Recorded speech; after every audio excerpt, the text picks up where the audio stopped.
भरतपुर नामक एक छोटे से गांव में 3 सहेलियां राधा, सीता और गीता रहती। तीनों में बहुत ही घनिष्ठ मित्रता थी। वह तीनों हमेशा एक साथ ही पढ़ती थी। वह कहीं भी जाती तो तीनों हमेशा साथ ही जाया करती थी। तीनों सहेलियों में राधा सबसे ज्यादा समझदार और दयालु भी थी।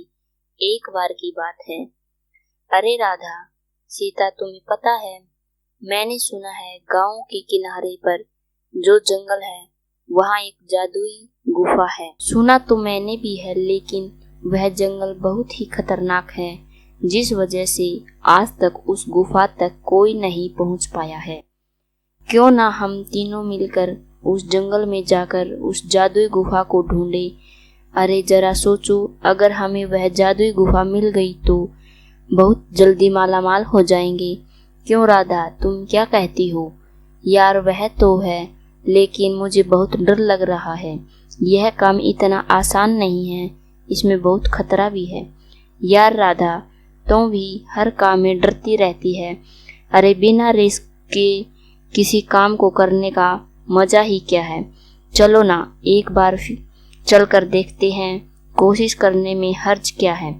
ठीक है, जब तुम लोग इतना बोल ही रहे हो तो एक बार चलकर देखते हैं। तुम लोगों के लिए तो मेरी जान भी हाजिर है। और फिर तीनों सहेलियां हंसने लगती है और उस जंगल की तरफ निकल जाती है। काफी दूर तक चलने के बाद भी उन्हें जादुई गुफा कहीं नजर नहीं आती और वे जंगल में काफी चलने के बाद थक जाती है। यार मुझसे और नहीं चला जाएगा, मेरे पैरों में बहुत दर्द हो रहा है।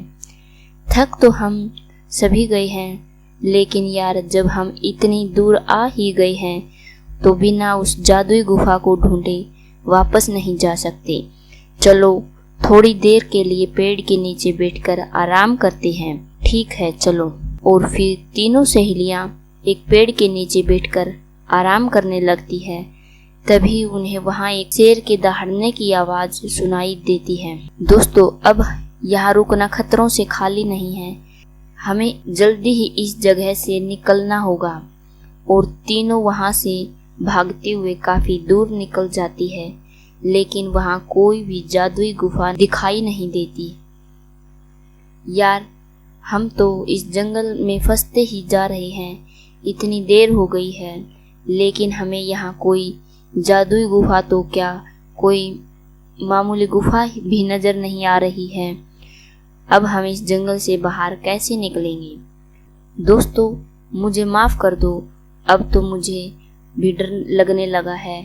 अब मुझे यकीन हो गया है कोई जादुई गुफा नहीं है।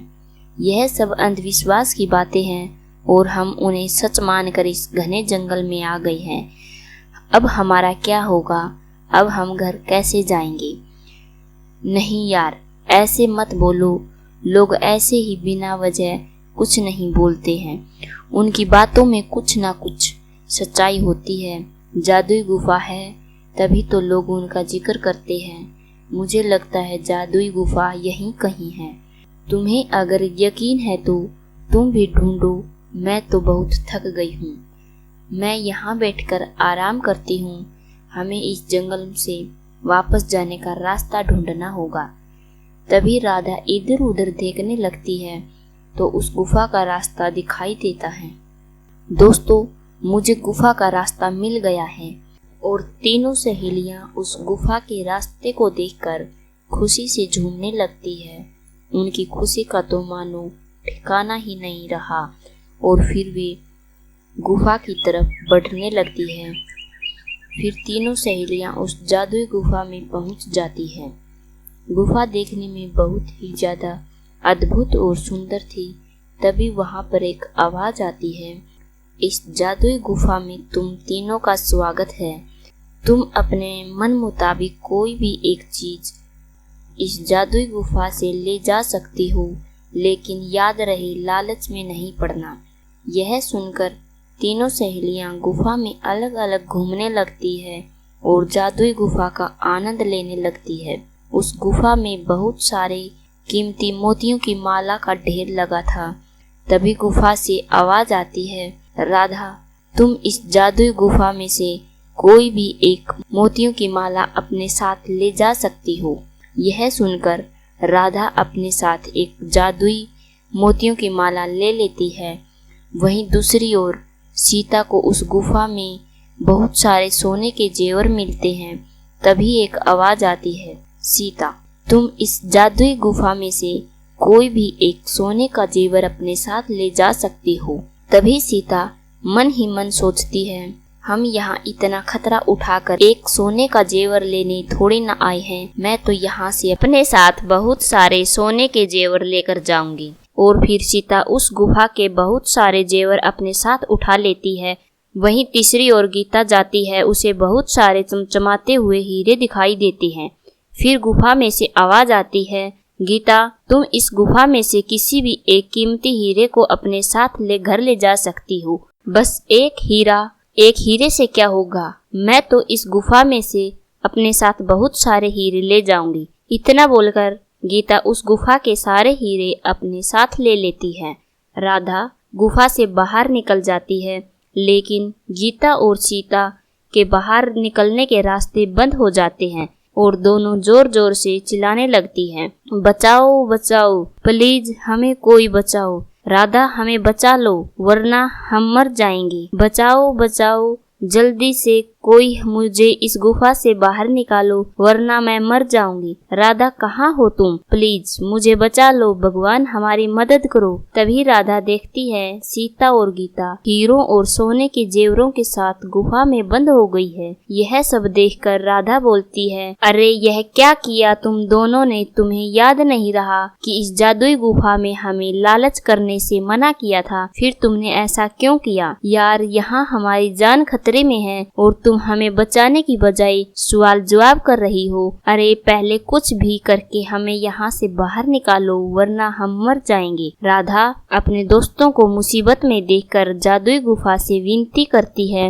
हे जादुई गुफा, मेरे दोनों दोस्तों से बहुत बड़ी गलती हो गई है, कृपया इन्हें माफ कर दीजिए। इन दोनों की तरफ से मैं आपसे तहे दिल से माफी मांगती हूँ, कृपया करके इन्हें बचा लीजिए। प्यारी राधा, तुम एक बहुत अच्छी लड़की हो।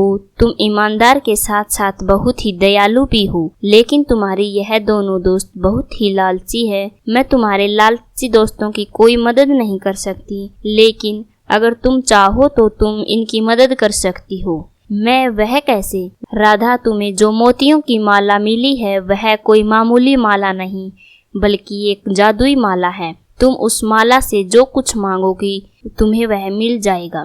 आपका बहुत बहुत धन्यवाद जादुई गुफा। हे जादुई मोतियों की माला, मेरे दोनों दोस्तों को गुफा से बाहर ले आओ। राधा के इतना बोलते ही दोनों सहेलियां उसके पास आ जाती हैं। मुझे माफ कर दो राधा, तुम बिल्कुल सही कहती हो, हमें कभी भी लालच नहीं करना चाहिए। आज मेरे लालच की वजह से मेरी जान ही चली जाती। आज से मैं कभी लालच नहीं करूंगी। हाँ राधा, मैं भी अब से लालच नहीं करूंगी। तुमने हम दोनों की जान बचाई है, तुम्हारा बहुत बहुत शुक्रिया। यह सुनकर राधा बहुत खुश हो जाती है और जादुई माला से कहती है, हे जादुई मोतियों की माला, हमें हमारे घर पहुंचा दो। इतना कहते ही वो तीनों अपने घर आ जाती है और तीनों हंसी खुशी से रहने लगती है।